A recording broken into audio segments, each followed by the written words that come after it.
Eu sou a videira, vocês são os ramos, e meu pai é o agricultor. Eu sou a videira, vocês são os ramos, e meu pai é o agricultor. Eu sou a videira, vocês são os ramos, e meu pai é o agricultor. Lemos hoje na liturgia, minha amiga, meu amigo, o Evangelho de João, no capítulo 15, versículos de 1 até o versículo 8. Nós estamos dentro daquela cena de Jesus no cenáculo com os seus discípulos, depois de ter celebrado a última ceia com eles, e começar a predispor o coração dos seus discípulos para esse momento de separação que iria acontecer entre eles ele e os seus discípulos por causa da sua morte iminente. Seria uma coisa de poucas horas depois destas palavras que nós encontramos de Jesus no cenáculo com seus discípulos. E a palavra de Jesus é uma palavra que vem para dar um certo conforto aos seus discípulos. Nós estamos também lentamente nos preparando para concluir o tempo santo da Páscoa. Hoje é já o 5º domingo do tempo da Páscoa e nos aviamos já para aquele 7º domingo no qual nós celebramos a festa de Pentecostes, a festa do envio do Espírito Santo sobre a igreja, quando nós concluímos o tempo santo da Páscoa. O Evangelho segundo São João é um evangelho, eu já disse isso para vocês, é um evangelho onde nós não encontramos Jesus contando-nos parábolas, mas Jesus usa sempre de comparações. São muitas as comparações que nós vamos encontrar no Evangelho de Jesus Cristo segundo João, e nessas comparações que Jesus faz, tem aquelas afirmações de Jesus revelando para nós quem Ele é. Nesses últimos dias nós ouvimos no capítulo 6 do Evangelho de João, ele dizendo que ele era o pão vivo, descido do céu. Na sexta-feira nós encontramos Jesus respondendo a Tomé, dizendo que ele é o caminho, a verdade e a vida. Durante toda a quarta semana do tempo pascal, nós sentimos ecoar nos nossos ouvidos aquilo que Jesus dizia, que ele era o bom pastor, que ele é o bom pastor, que ele é a porta das ovelhas. E hoje Jesus aparece com esta outra comparação, dizendo que ele é a videira verdadeira. Para quem vive desse lado de cá do mundo, não é? Agora é o tempo da primavera. E se você anda pelos campos onde você tem plantações de uvas, você vai notar que o agricultor, exatamente o que ele faz nesse período é um trabalho de purificação das vinhas, não é? Ele faz esse trabalho de podar as vinhas, e na medida que ele poda, ele purifica. Mas se você pensa, por exemplo, em tempos antigos, hoje em dia quem lida com a vinha, quem trabalha com a vinha, faz tudo isso numa relação muito comercial, de querer produzir as uvas para conseguir um bom vinho e quem sabe, não é, de conseguir um selo de qualidade, não é, conseguir um vinho DOC, um DOCG e assim sucessivamente.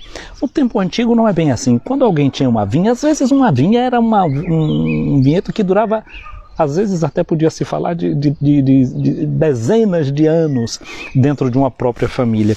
De modo que uma vinha, entre o agricultor e a sua vinha, há uma relação que a gente poderia dizer quase que afetiva. Existe um afeto, existe um amor que se desenvolve entre o dono da terra e a vinha que ele tem naquela terra. É algo que quase que a gente poderia dizer, a vinha pertence à própria família, no sentido de dizer que ela é um membro da própria família. Deus, aliás, assim olha para o povo de Israel e diz que o povo de Israel é a sua vinha. Durante o tempo do advento, quantas vezes a gente diante do salmista, não é, canta com o salmista, não é? Arrancaste do Egito esta videira e expulsaste muita gente para plantá-la, diante dela preparaste terra boa, vinde logo, Senhor, vinde depressa para salvá-la. O povo de Israel era essa vinha de Deus. E quando Jesus diz aos seus discípulos que ele é a videira e que eles, os discípulos, são os sarmentos que pertencem a essa vinha, os ramos dessa vinha, então eles se recordam dessa relação do povo de Israel com Deus, de Deus com o povo de Israel. Portanto, hoje Jesus se apresenta para nós dizendo que ele é a videira verdadeira, que seu pai é o agricultor, e todo ramo que em mim não dá fruto, ele o corta, e todo ramo que dá fruto, ele o limpa, para que dê mais fruto ainda. Portanto, o Pai deseja que você, que eu, possamos produzir frutos. Unidos a Jesus, nós devemos produzir frutos. E como é que a gente produz frutos? E como é que Jesus nos limpa, a nós que somos os ramos desta videira verdadeira? Ele diz: vós já estáis limpos por causa da palavra que vos falei. É a palavra de Jesus que nos purifica. Essa palavra que age, como diz a carta aos Hebreus, é como uma espada cortante, penetrante, de 2 talhos, capaz de ir até as junturas mais profundas e causar aquela divisão que é necessária. A palavra de Jesus é essa palavra que nos purifica. E aqui a pureza não é pensar pura e simplesmente numa pureza num sentido moralista. Olha só o que nos diz a primeira leitura de hoje. Filhinhos, não amemos só com palavras e de boca, mas com ações de verdade. Aí está o critério para saber que somos da verdade e para sossegar diante dele o nosso coração. Pois se o nosso coração nos acusa, Deus é maior que o nosso coração e conhece todas as coisas. Até se o coração da gente informa que alguma coisa não está bem, a palavra de Jesus então nos traz esta consolação. Deus é aquele que ultrapassa o nosso coração e que, sondando o nosso coração, trata de nos purificar, de nos tornar adequados a essa palavra que ele pronuncia dentro de nós, para que nós possamos produzir os frutos verdadeiros. Como o ramo não pode dar fruto por si mesmo se não permanecer na videira, assim também vós não podeis dar frutos se não permanecer em mim. Queremos pedir hoje a Jesus essa graça. Quantas vezes nas nossas comunidades nós cantamos, não é? Permanecei em mim, é teu pedido, Senhor, e eu ficarei em vós, é tua promessa de amor. Permanecei em mim, é teu pedido, Senhor, e eu ficarei em vós, é tua promessa de amor. Os discípulos de Emaús, quando vão caminhando com Jesus, pedem para ele: Senhor, permanece conosco. Hoje é Jesus que está dizendo que se nós permanecemos com ele, na escuta da sua palavra, de fato ele atende esse pedido nosso, ele permanece em nós. Você se lembra que quando Jesus foi acompanhado por alguns dos discípulos de João Batista que perguntaram para ele: Mestre, onde moras? Ele respondeu: Vinde e vede. A palavra diz que eles foram e permaneceram com Jesus durante aquele dia. Jesus quer permanecer conosco durante cada dia que a gente começa escutando a sua palavra. E assim ele permanece sempre conosco, não apenas quando o dia já está terminando, mas sobretudo ele quer começar a permanecer conosco já no início de cada dia. Que cada dia possa começar sob esse sinal da permanência de Jesus, da escuta dessa sua palavra, para que ele possa realmente produzir em nós os frutos que ele deseja, porque os frutos são frutos de Jesus. Nós podemos produzir os frutos enquanto ramos se estivermos unidos a ele. Portanto, os frutos são resultado da seiva de Jesus. Os frutos são dele, é da presença dele, mas ele quer que nós, que somos os ramos, possamos produzir os frutos. Olha como é bonito isso. Ele diz: eu sou a videira. Você já viu? Na videira não é no tronco que nós vamos encontrar os frutos, não. É nos ramos. Jesus quer dar a nós a graça de sermos os portadores dos frutos. Quer dar a graça de a gente se sentir fecundos porque unidos justamente a Ele. A vida e o fruto é dele, mas Ele quer que a gente tenha a alegria de ver esses frutos grudadinhos em cada uma e em cada um de nós. Mas Jesus alerta também para uma coisa: sem mim nada podeis fazer. De fato, sem Jesus, a única coisa que a gente pode produzir é o nada.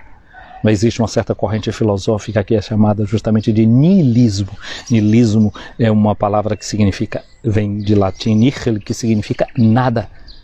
As pessoas, quando elas entram nesse niilismo, nesse sentimento de uma vida sem gosto, sem fruto, é justamente por isso. Porque nós nos afastamos, nos desligamos daquele único que pode dar sentido à nossa vida e nos fazer frutificar. Jesus alerta: quem não permanece em mim será lançado fora como um ramo e secará. Tais ramos são recolhidos, lançados no fogo, queimados. Se permanecerdes em mim e as minhas palavras permanecerem em vós, pedi o que quiserdes e vos será dado. O que nós queremos pedir a Jesus é justamente isso. A graça de uma oração que seja fecunda, de uma oração que seja frutuosa, porque a gente se coloca unido a Ele. Sem Ele, a gente não pode realmente produzir nada. Senhor Jesus, nós queremos te agradecer por isso, por essa dádiva, por esse dom que tu nos destes, de sermos unidos a ti, como os ramos são unidos à videira. Nós fomos feitos viventes a partir da tua seiva, a partir dessa tua vida divina em cada uma e em cada um de nós. Queremos agradecer a Jesus porque o dom do nosso batismo nos enxertou na sua vida e nós passamos a viver dessa vida que é dele, uma vida que não é nossa, uma vida que é da sua comunhão com Deus, o seu Pai, e Ele nos transmite essa vida. Isso nós queremos agradecer a Ele. E diz Jesus: nisto meu Pai é glorificado, que deis muitos frutos e vos torneis meus discípulos. O Evangelho de João começa narrando as bodas de Caná. Nas bodas de Caná, o que é que aconteceu? Não tinha mais vinho. O vinho é o fruto da videira. A videira dando seus frutos, que é a uva, que depois é transformada em vinho. E lá, naquelas bodas de Caná, o Evangelho justamente dizia que os discípulos viram aquele primeiro sinal que Jesus realizou e acreditaram nele. Pois bem, nessa última ceia, Jesus teve o cálice de vinho na sua mão, deu para os discípulos, dizendo: esse é o sangue da nova e eterna aliança. E Jesus espera que você e eu, que somos seus discípulos, possamos produzir os frutos, o vinho novo que não pode faltar para o mundo. Então hoje nós queremos pedir a Jesus: Jesus, tu que és a videira verdadeira, ajuda-nos a produzir aqueles frutos que são necessários para a nossa vida. Eu sou a videira, vocês são os ramos, e meu Pai é o agricultor. Eu sou a videira, vocês são os ramos, e meu Pai é o agricultor. Esta videira foi podada. Ela tinha muitos ramos, muitas folhas, mas o agricultor, que conhece muito bem as possibilidades desta videira, foi cortando tudo que aquilo nela era excessivo, para que ela pudesse de novo voltar a germinar e daqui a um tempo ela possa produzir muitos frutos e dar um bom vinho que possa alegrar o coração das pessoas na festa da vida. Hoje nós queremos pedir a Jesus que Ele, como tronco dessa videira, deixe chegar em cada um de nós a seiva da vida da sua palavra, a seiva da vida do seu Evangelho. E nós queremos pedir ao Pai que, com suas mãos hábeis de bom agricultor, Ele nos ensine a podar, a cortar o que em nós não é bom, para que possa de novo florir, germinar vida que possa, no fim de tudo, produzir muitos frutos. De repente, a gente vê um futuro germolhando, germinando nesta videira. Futuros cachos de uva que começam a dar os seus sinais aqui presentes. Nós queremos dizer, Pai do céu, Tu que és o agricultor, ajuda-nos a cortar em nós tudo aquilo que não é bom, tudo aquilo que não é necessário, para que a nossa vida possa germinar e produzir frutos, frutos de alegria, frutos de vida nova. Amém. Minha amiga, meu amigo, a você que acompanhou essa nossa meditação, nosso muito obrigado.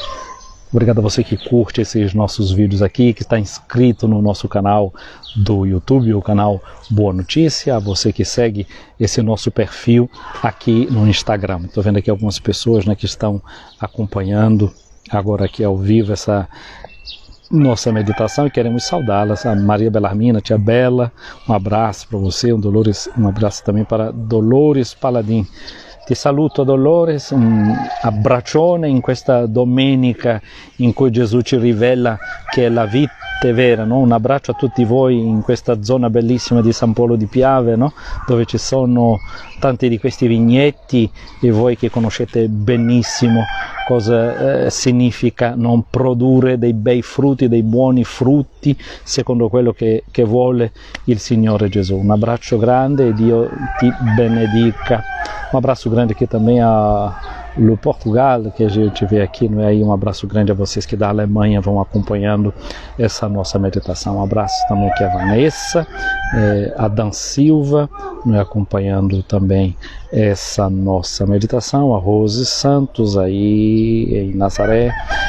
Um abraço a Zenaide em Conceição do Almeida, no Brasil. Um abençoado domingo a vocês todos. Neto Limpatelha, um abraço grande para vocês, um bom dia, um domingo abençoado para todos vocês, cheio da graça e da bênção de Deus, sabendo que nós somos esses ramos dessa videira verdadeira que é Jesus, cujo agricultor é Deus o seu Pai. Que Ele, então, com a sua palavra nos purifique e que essa palavra presente em nós produza frutos, frutos de vida eterna. Sobre você, minha amiga, meu amigo, venha a bênção de Deus Todo-Poderoso, o Pai, o Filho e o Espírito Santo. Amém. Um domingo abençoado para vocês.